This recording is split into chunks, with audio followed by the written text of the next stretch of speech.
Kendrick Lamar just watched Drake drop 3 albums in one night, take over the CN Tower in Toronto like a supervillain, and spend damn near every single track on Iceman talking about him, the hype jokes, the streaming numbers, the conscious rap image, the Compton turkey giveaways, the bot farms, all of it, all pointed directly at KDot's chest, and Kendrick ain't said a word yet. Not one post, not one story, not one cryptic lyric dropped at midnight, nothing.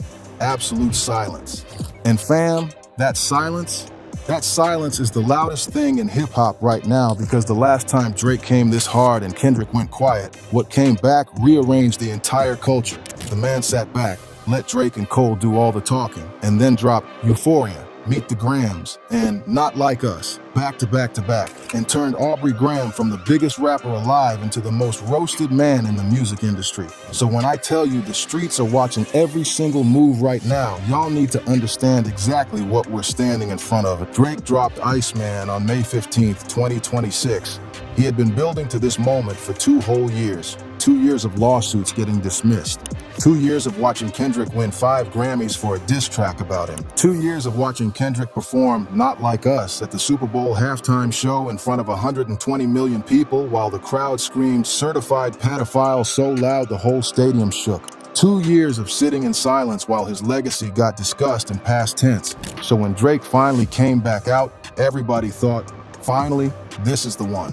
This is where Drake shows up and shows out and reminds the world why he ran this game for 15 years. And then the album dropped. And Drake spent the whole project still talking about Kendrick. Still talking about Kendrick. And that right there tells you everything you need to know about where this beef actually stands. So today we are breaking all of it down. Every bar Drake threw on Iceman that was aimed at KDot, every angle he came from, and exactly what Kendrick's response to this whole thing actually looks like.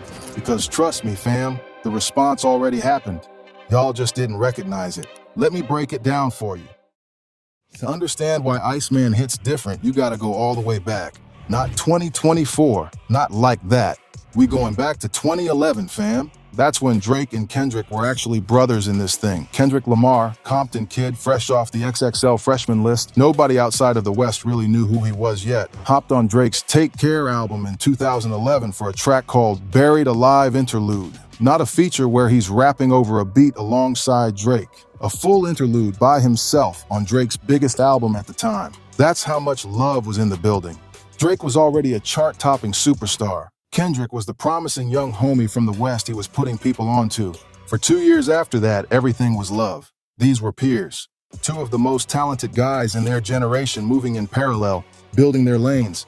But in 2013, and this is the root of everything, no cap, Kendrick Lamar dropped a verse on Big Sean's Control that changed the whole conversation. He named Drake specifically as one of the rappers he was coming for lyrically. Not because of beef, not because of personal drama, but because Kendrick has always been wired differently. He raps like he's trying to win something permanent. He said what he said and called it friendly competition.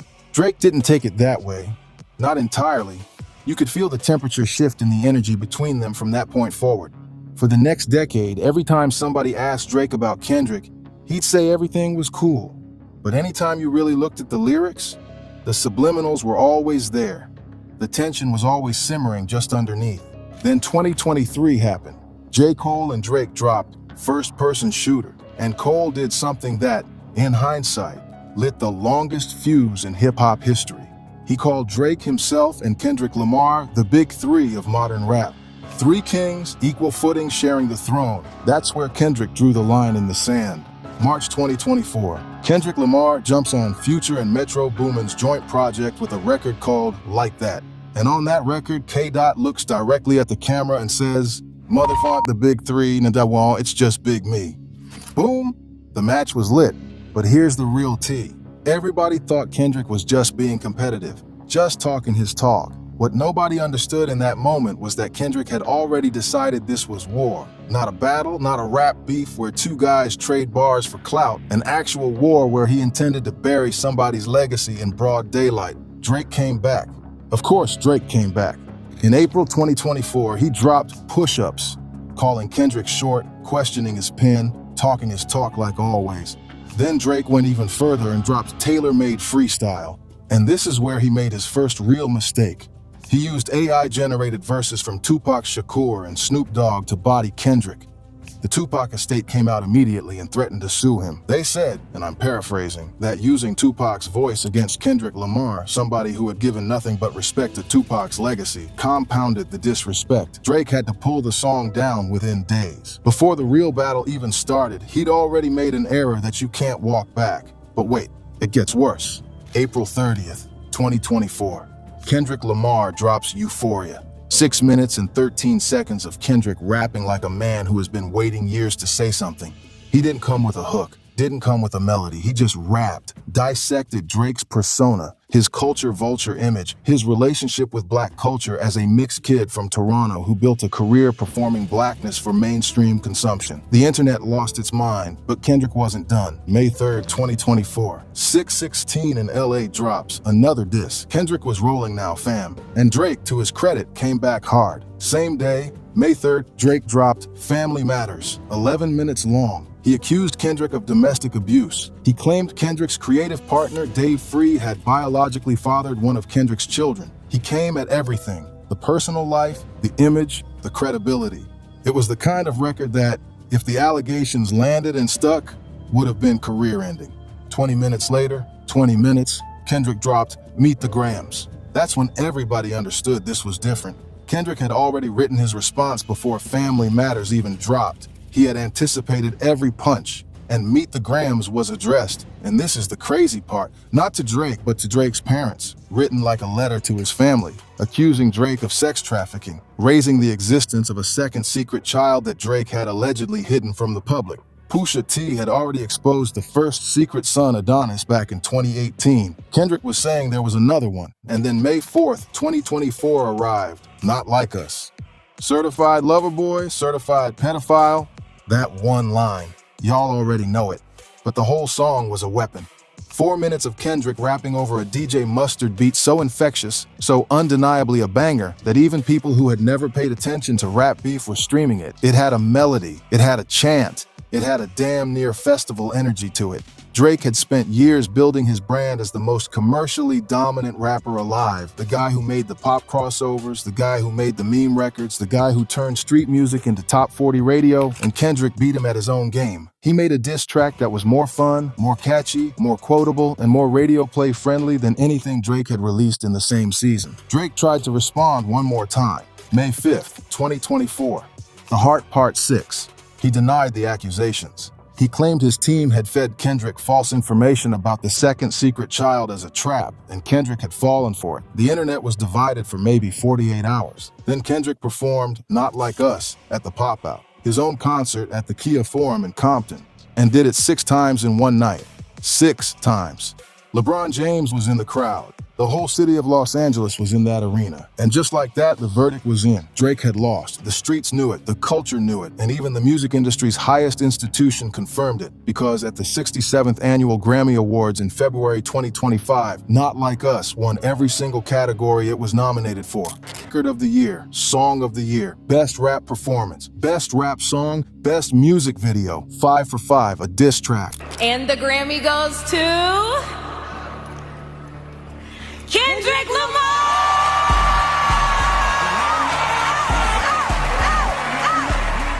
A diss track about Drake won Song of the Year at the Grammys. And then 2 weeks after the Grammys, Kendrick took the Super Bowl stage, Super Bowl 59, the biggest audience a halftime show has ever seen. And he performed Not Like Us. The crowd chanted the certified pedophile lyric so loud that it was audible on broadcast television, even though the word was censored.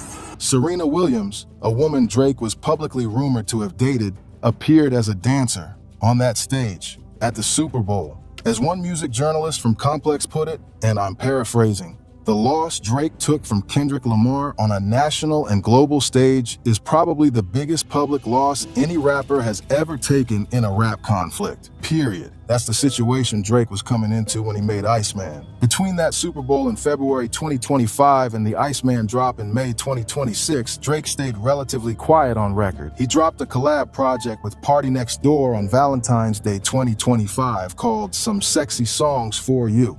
But that wasn't the one. That was Drake retreating into his zone. January 2025, there was a leaked freestyle called Fighting Irish Freestyle, where he addressed the feud and seemed to come at LeBron and UMG. But it was low energy. Hip Hop DX called it empty tough talk. Nobody really moved. Then in January 2025, Drake did something that told you everything about his mindset coming out of the beef. He filed a defamation lawsuit against Universal Music Group, his own label, for the way they promoted Not Like Us. He wasn't suing Kendrick, he was suing the machine. His argument was that UMG had actively pushed a song that falsely accused him of being a pedophile. That label CEO, Lucian Grange, had publicly celebrated the Grammy win for a track slandering his client, and that all of it was a pressure tactic to leverage contract negotiations. Here's the real tea, though. That lawsuit got dismissed in October 2025. Drake's still appealing, but legally, he's 0 for 1 on that front. So going into 2026, Drake had one move left: drop the best music of his life and remind everybody who the hell he was before all of this started. That's what Iceman was supposed to be. The rollout was big. I'll give him that. He did a 4-episode YouTube live stream series building up to the release. Episode 4 was where he previewed lyrics, burned down what appeared to be a bot farm on camera, referencing allegations that Kendrick's streaming numbers for Not Like Us were artificially inflated, and teased bars that the internet immediately decoded as shots at KDot. Then he revealed at the end of the stream that he wasn't dropping one album. He was dropping 3, all at midnight, 43 songs, Iceman, Maid of Honor, and Habibti. He hijacked the CN Tower in Toronto, lit it up, made it a whole event. And before the albums even officially dropped, a leaked song called 1 a.m. in Albany, a continuation of his timestamp series, surfaced online. On it, Drake dissed Kendrick's height, comparing him to Muggsy Bogues. He came at LeBron. He came at Dr. Dre. The whole thing was Drake in wartime mode, talking his business to anyone who was listening. The stage was set, the whole culture was locked in, and then Iceman dropped. Now let me break down exactly what Drake said about Kendrick on Iceman, because fam, he spread the disses across multiple songs, and you gotta see all of it laid out to understand what angle Drake was really coming from. First shot, on Make Them Pay, Drake goes, "Damn, who is this guy for real? I guess a magician. 100 million streams vanished. No one got questions for nuts." The magician line is about the streaming allegations Drake raised in his UMG lawsuit. The idea that Not Like Us had artificially inflated numbers, and now, after the lawsuit was dismissed and the moment passed, those streams supposedly declined without anybody pressing Kendrick on it. Drake's trying to plant a seed of doubt about whether Kendrick's victory was even real on a numbers level. Same song, and now they got a new GOAT and we gotta test the position. That's a direct callback to Kendrick's Like That line. Motherfuck the big 3, it's just big me. Drake's saying, okay, you want the throne, come defend it. Second shot. On Dust, Drake raps, "What was the year you said you had slaps? Cause I don't remember it going like that. I don't remember one word of your raps." This one's petty, and that's clearly the point.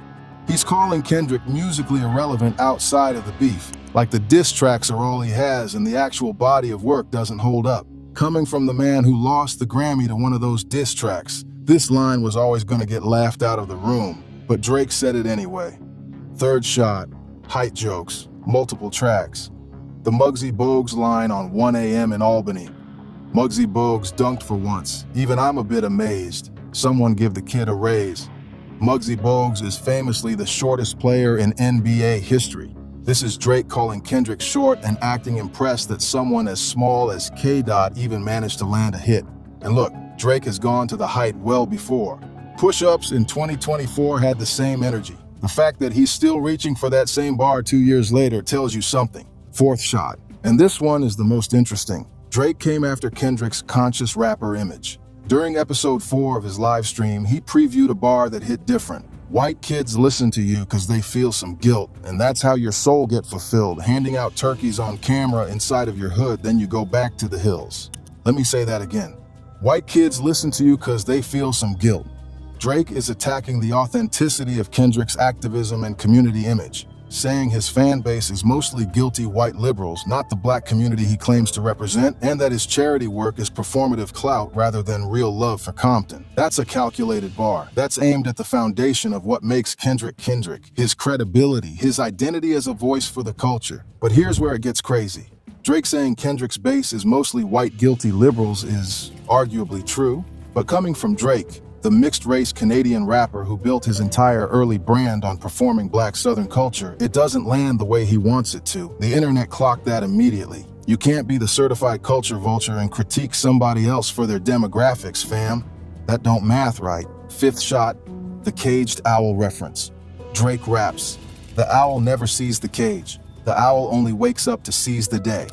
In Kendrick's Not Like Us video, there was a caged owl, a direct visual metaphor for Drake being trapped, defeated. Drake is flipping that imagery back, trying to reclaim the owl as a symbol of freedom and dominance. It's clever, on paper, but the problem is it just reminds everybody of the original video and everything Kendrick did with it. Sixth shot, "I'm fighting the man, not suing a rapper." That's from B's on the Table. Drake addressing the lawsuit criticism. A lot of people said filing against UMG instead of Kendrick directly was a soft move, a legal maneuver instead of a hip-hop response. Drake is saying he's going after the institution, not the artist. Whether you believe that reframing or not is on you. Seventh, the West Coast disses. On Too Hard 4. The radio, Drake uses a West Coast sounding beat and tells Kendrick that people in Oakland love him too, like he's trying to destabilize Kendrick's regional home turf allegiance. Then he comes at Mustard specifically. "Mustard heard about us, gotta catch up to the slaps, you ain't had one since me and YG rapped." This is Drake essentially saying Kendrick's DJ, his collaborator, the man who made Not Like Us into an undeniable record, hasn't had a hit since the Drake era, sending shots through the whole camp. So now you've heard all of it laid out. Every bar Drake threw at Kendrick Lamar across 3 albums and 43 songs. And the question the culture is asking right now, the question everybody from DJ academics to Joe Budden to every barbershop from Compton to Toronto is debating is, did it work? Real recognize real, fam. And real talk? The general consensus forming on the internet is that Drake rapped well, better than he's rapped in years. The Iceman tracks are technically impressive. Bars are tighter, delivery is sharper. He sounds motivated. As a rap performance, strong showing. But here's the thing about this specific battlefield. It's not just about rapping well, it's about narrative. And the narrative Drake is fighting right now is so deep in Kendrick's favor that even good bars can't fully dig him out. Think about the timeline. Drake comes out after 2 years, drops 43 songs, and a huge chunk of his main album is still, overwhelmingly, about Kendrick Lamar, about what Kendrick did to him, about streams that vanished, about bots, about the lawsuit, about the owl, about the hype, about GNX and the West Coast and the conscious rap image. Every single one of those bars is a reference back to the beef that Drake publicly lost. When you're the one who won, you stop talking about the fight. When you're the one who's still wounded, you keep bringing it up. And that's what the streets are saying. Kendrick hasn't posted, hasn't responded, hasn't acknowledged Iceman in any official capacity. Before the album dropped, his music videos for Not Like Us and Luther briefly disappeared from YouTube, like vanished for a few hours and then came back. The internet went crazy trying to decode if that was a move or a glitch. People started posting that Kendrick was dropping a counter project called Fireman. The hype was real for a hot minute, until the whole Fireman rumor got debunked as a complete hoax. But even the fact that a rumor like that went viral tells you something. The culture's anticipation for Kendrick to respond is so high that people are inventing the response before it happens. That's power. That's leverage. Kendrick hasn't said a word, and he's already got Drake's whole camp on edge, wondering when the retaliation comes. Now here's what really happened. Here's what people keep sleeping on when they look at this situation, like it's just about who drops the better diss track. Kendrick Lamar's response to Drake dissing him on Iceman is not coming, at least not in the way Drake needs it to come. And here's why, and pay attention because this is the most important part of this whole breakdown. Kendrick already won, and the win was so complete that responding to Iceman with a diss track would actually diminish what he achieved. Think about what the man did. He won 5 Grammys. He performed at the Super Bowl. He dropped GNX, an album that didn't even mention Drake by name, that didn't need to, that was purely Kendrick flexing his artistry and his legacy in the post-beef era. And then he went on a massive world tour, all while Drake was posting lawsuits and live streams and teasing albums. Kendrick's strategy from the beginning of 2025 forward has been then to act like the chapter is closed. And that's the most devastating thing he could do to Drake's narrative. Because Iceman needs Kendrick to respond to be relevant in the way Drake wants it to be relevant. If Kendrick drops a response record, it means the beef is ongoing. It means Drake gets another round, another opportunity, another chance to be in the same conversation as KDot. If Kendrick says nothing, Drake is talking to himself. Drake is the man standing in the arena shouting at someone who already left the building. Look at the receipts. Post-beef, Kendrick's Not Like Us became one of the most streamed rap songs in Spotify history. GNX debuted at #1. His tour sold out arenas worldwide. The culture validated him as the best rapper alive, not through debate, but through commercial dominance, critical acclaim, and institutional recognition, all arriving at the same time in a wave simultaneously. And now Drake drops Iceman, his comeback, his statement, his attempt at reclaiming the narrative. And the biggest talking point off the album is still about Kendrick, not Drake's new music, not Drake's new era. The conversation, even coming out of Drake's own album release, keeps circling back to how Drake feels about what Kendrick did to. That's not winning the narrative. That's the narrative winning you. Let me keep it 100 with y'all right now. Drake is talented. I'm not gonna sit here and disrespect the body of work this man built. Take care. Nothing was the same. If you're reading this, it's too late. Views. The run from 2010 to 2018, undeniable, historic, top 10 albums of a generation type legacy. And even Iceman has moments where you hear that Drake, the one who was the best in the world at what he did. But here's the uncomfortable truth that the whole culture is sitting with right now. The bars about Kendrick's height. Drake's been saying that since push-ups in 2024. The streaming bot allegations, the lawsuit got dismissed and those claims never got proven in court. The conscious rap audience critique, coming from Drake specifically, it doesn't land. And the owl reference, that's Kendrick's image. Kendrick planted that in the culture. Drake referencing it just keeps it alive. Every bar Drake threw at Kendrick on Iceman, Kendrick has already answered. Not with a response track, but with actions. The Grammys answered the "nobody asks about your raps" line before Drake even rapped it. The Super Bowl performance answered the question of whether Kendrick's music has cultural impact. The GNX album answered whether Kendrick could move past the beef and still make great music. The World Tour is answering the question of whether people are buying what Kendrick's selling. So when Drake says 100 million streams vanished, no one got questions, the actual answer is that 5 Grammy wins and a Super Bowl performance exist. When Drake says, "I don't remember one word of your raps," the actual answer is that 120 million people watched those raps performed live on the biggest stage in American entertainment. You can't diss facts with bars, fam. That's not how this works. So where does this go? What happens next in this situation? Here's the real talk.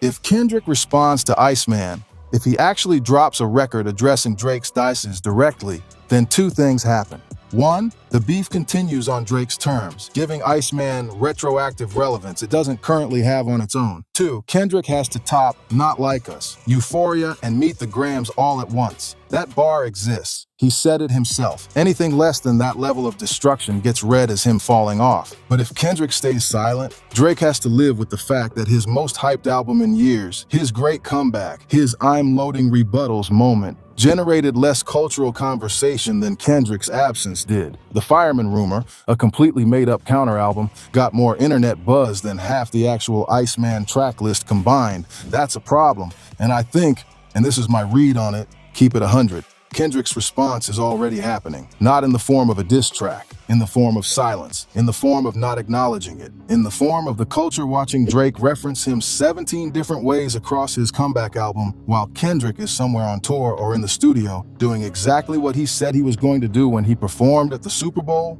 move culture forward. The last thing Kendrick said publicly about Drake before Iceman dropped was on waxed out murals from GNX, and even that wasn't direct. He was talking about his place in history, his legacy, what the beef revealed about the culture, not about Drake personally, not about revenge, about purpose. That's a man who already closed the chapter and turned the page. And Drake just wrote another letter to someone who's done reading the mail. Y'all tell me in the comments, do you think Kendrick responds to Iceman, or does he stay silent and let the culture do the talking for him? Is Drake's approach on this album the right one, or is he digging deeper into a hole he can't climb out of because the conversation is not over? Not by a long shot. The streets are watching. Kendrick is watching. And the longer he waits, the louder that silence gets. That's what's really going on. No cap. If you ain't subscribed yet, fam, now is the time, because this story is just getting started. Iceman just dropped yesterday. We're still in the first 48 hours of this thing. The response, when it comes, and I promise you, something is coming. We're going to be here to break it all down first. Like the video, subscribe, drop your take in the comments, and until next time, stay locked in.